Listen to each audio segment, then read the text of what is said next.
In Ketch Harbour, we're satisfied with what we have and have actually no real interest in trying to get people to come here.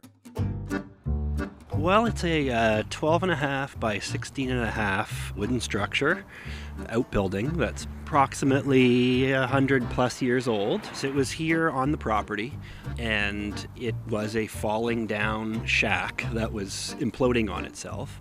I mean, there's a variety of things that are in here, and some things were here when I came in and started working on the building itself, like some of the saw blades that are here hanging off the walls, some of the rope that was here.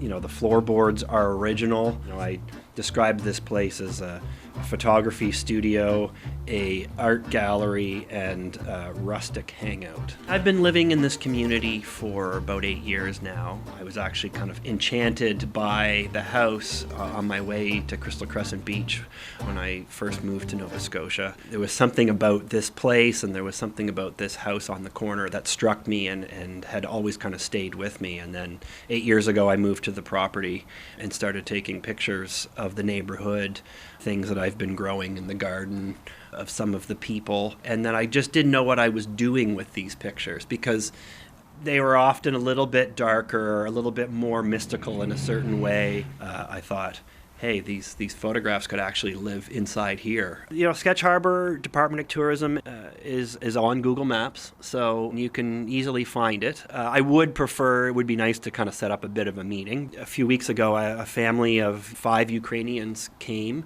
and were very curious about the Department of Tourism that they saw on Google Maps, and I think half of them were confused. Rightfully so, like most people, and the other half were entirely enamored and were taking videos and asking questions and really interested in kind of Ketch Harbour as what it was, you know. I mean, I've had kind of mixed reactions from the neighbors, you know, like some of them think that I am saying it's like a dangerous place to live, and I don't think that at all. I have a deep love and affection for Ketch Harbour and Nova Scotia in general.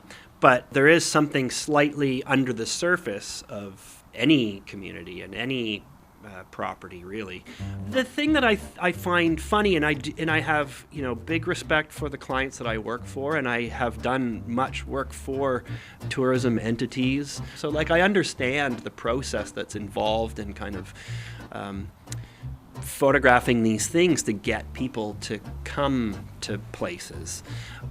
In Ketch Harbour, we're satisfied with what we have and have actually no real interest in trying to get people to come here. And I think it's also a reflection of how I feel. I don't want to have to try to sell something with my, like, personal photography. People say, oh, you're selling things. I'm like, no, have a free postcard, have a free box of matches. Here is our tourism guide. So it's open for visitors. Although, tongue-in-cheek, and in some ways, Ketch Harbour does ask you to please just don't come here because we don't need people to come visit.